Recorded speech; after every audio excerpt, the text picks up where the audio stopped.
Welcome back once again. We are the Pantek brothers. I'm Josh. And Chris. And we are here with our continued super unboxing for all of our PC parts. We have our video card. So this was obviously, I think, one of the hardest decisions I had to make on what part I was going to get for this PC. So obviously, you have the choice of saving a lot of cash and going with say maybe a RX series AMD card. Sorry, and no offense to all of those who like AMD, but just yeah.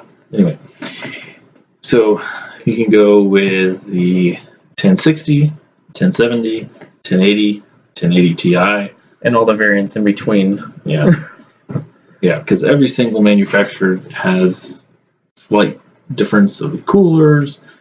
Overclocks. So what did I go with? Obviously EVGA.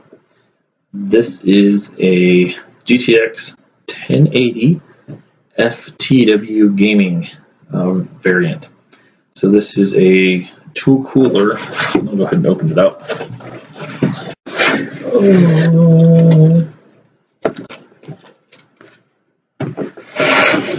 Monster of a card.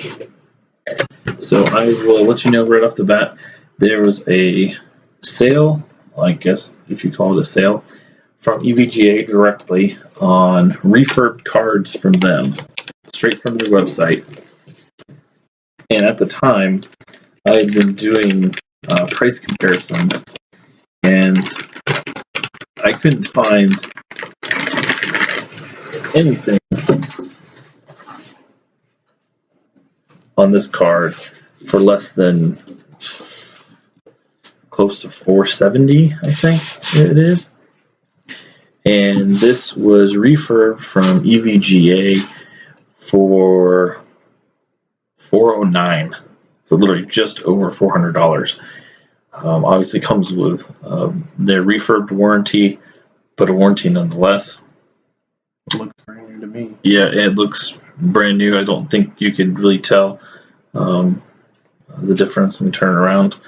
Nice metal backplate, the EVGA logo cut out in the metal. Oops, that is actually upside down. You got a nice metal backplate. Gives it the additional rigidity and cooling because it's probably a very heavy card. Yeah, feel that.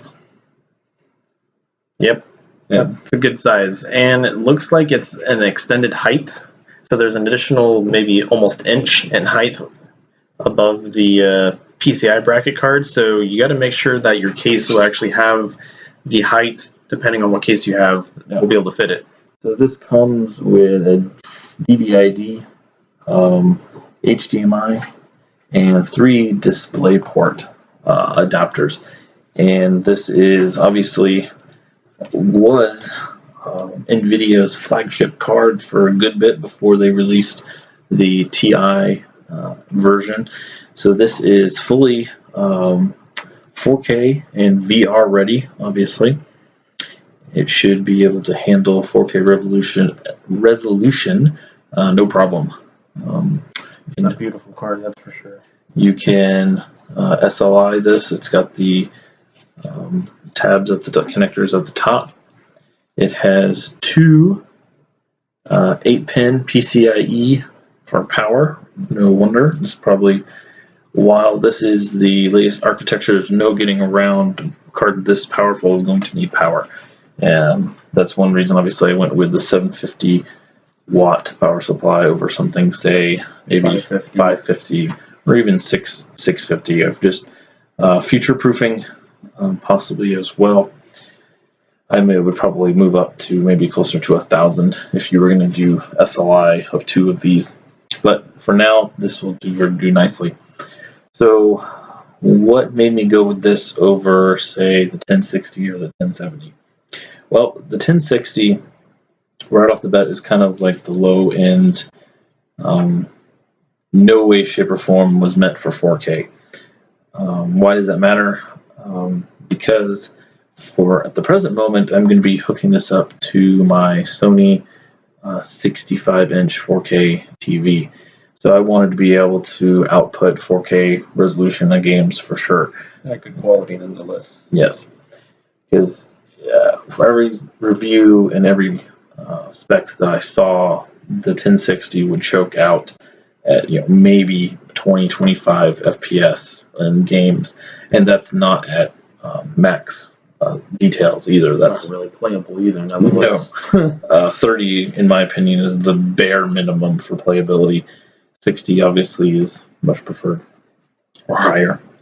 1070. So took 1060 out right off the bat. And FYI, if you were thinking about, we'll just get two 1060s then. Nvidia chose to take off the SLI connector on the 1060, so you cannot do SLI to those. Only the 1070 and 1080 are capable of doing SLI. So why not the 1070? Well, if you're looking at spending a 360 more or less that they're going for the 1070, I was like, okay, well, I could go with that. They're still not really 4K recommended. They can run games at 10 on the 1070, but there again, you're not going to be getting 60 plus FPS at full detail with the 1070. And that's when I saw the deal pop up on the 1080. I really honestly wasn't planning on spending the $400 or plus on the 1080. I was going to go with the 1070 just to save a little bit. For one, in the future I'm going to need monitors, and I do want to buy a nice gaming mechanical keyboard and new mouse, which are going to be on hold for now, and I'll just use what I have. But I figured I want to future-proof this as much as I can, so go big or go home. So it's the 1080. And why not 1080i or Ti? Well, that's just ridiculously expensive and way out, would have blown my budget completely. So the 1080 it is, and it will do very nicely. There are obviously many variants. The Founders Edition obviously was the kind of the stock blower version, where this is all encased in plastic with one singular fan, where it ports out all of the heat out the back of the connector, or the port in the back. Obviously, these are much improved for cooling with the dual fans, and then if you go with somebody like Gigabit or Asus, their ROG, they have triple fan configurations, which should help with cooling even more.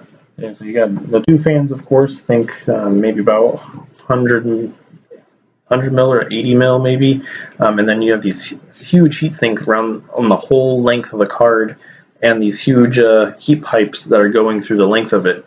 Not only that, but you do, if you can tell here, there's the back plate, you have the PCB of the card, and then you also have another plate on the front of the card. Yeah. So that's going to probably be for all your memory and voltage regulators and things like that for additional cooling. So that definitely looks like a PC card, and aesthetically it looks great too.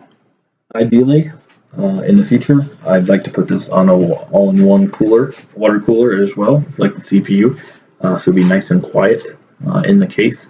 This will obviously turn up some RPMs when you start gaming with this, especially at 4K, but that will have to come in the future, and obviously was not in the budget for this time.